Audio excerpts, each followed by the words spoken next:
What is this? It's chapter 11, Manchaeism. Manchaeism is the religion of the followers of Manes, a slave who was sold to a widow who freed and adopted him, thus making him the son of the widow, a name which after him passed to all his followers and is still used in Masonic lodges.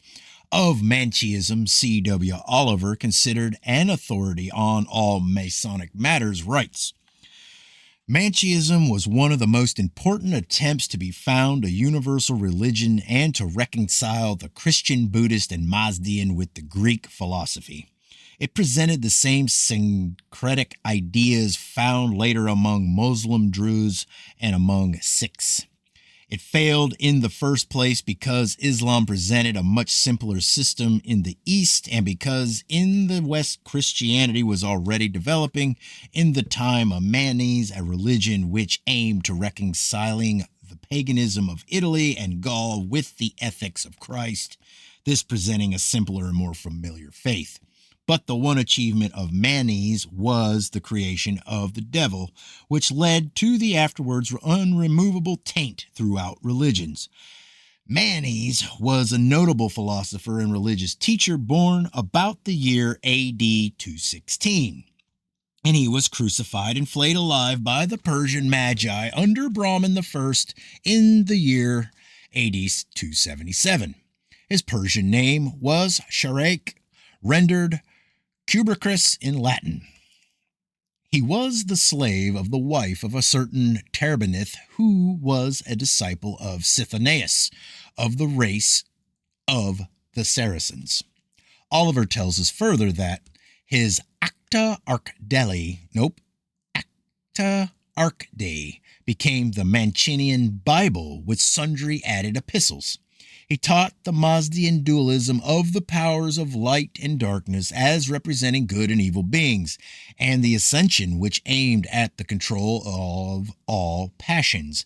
Manes repudiated Judaism, and like the Gnostics regarded Jehovah as an evil god. The Manchaeans were more hated and feared by Catholic Christians than any other sect. They were still in existence in spite of constant persecution as late as our 10th century, and their influence was left from China to Spain and Gaul.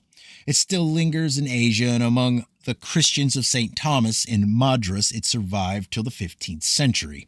St. Augustine had listened for 9 years to Manes, but the Roman Empire felt the force of this system chiefly in AD 280. The Romans knew it themselves in AD 330, and Faustus became its missionary among them. Many clung to Manchaeism till AD 440, when Leo the Great found that he must stamp it out if the Roman creed was not to be extinguished. It was the basis of the Paulinian heresy and of that of the Albanese in the south of France, which was only quenched by blood in the 13th century. The doctrine of Manes can be summed up as follows. He believed in two gods, or more exactly, principles, the principle of good and that of evil. Before the creation of the world, the people of darkness revolted against the God, and God, incapable of withstanding the attack, gave to them a portion of his essence.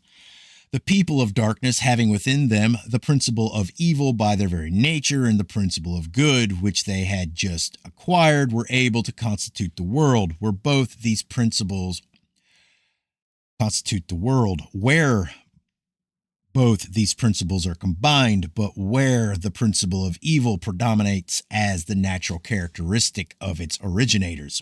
Man is a mixture of two natures, the spiritual being, the work of God, the body, and especially sex, the work of the devil.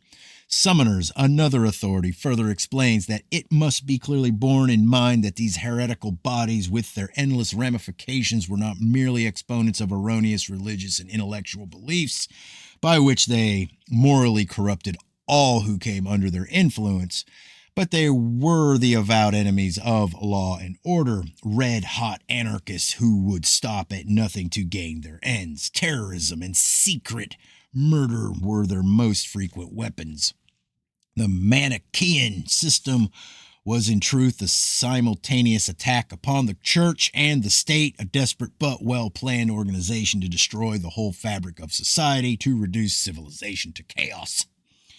Manichaeism possessed its dogmas, liturgies, devotees, and churches. But again, to quote Oliver, first and foremost amongst the manifestations of what had become devil worship, we find the black mass or devil masses of the Middle Ages, from which the ceremonial and ritual of black magic are derived. The principle which forms the very essence of the devil, the idea of opposition, also underlies the whole ceremonial and ritual of black magic and black masses. Such ideas as repeating prayers backwards, reversing the cross, consecrating obscene or filthy objects are typical of this sense of opposition or desecration, which is also a recognized form of mental disease.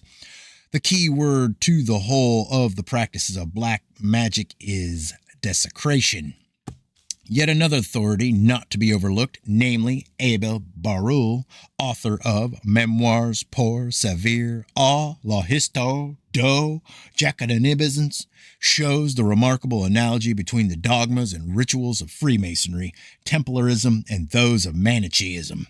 Grades concur in number and signs are identical. The mourning for Jacques Molay is a ceremony analogous to that practiced by the Manichaeans in remembrance of Manes and known as Bema. The term Banek, still used in the Masonic lodges, was the reminder of the execution of Manes, which all Manichaean adepts sought to avenge. The practice of so-called fraternity or brotherhood was in Manichaeism extended only to adepts of the sect, just as it is similarly practiced by Freemasons towards one another. The question which naturally comes up to one's mind when one follows closely the links of the Manichaean chain is this: is not Freemasonry, such as we see it today, the full development of the idea of Gerbericus of Manes the slave, the apathos of Manichaeism as achieved by Albert Pike, sovereign pontiff of universal Freemasonry?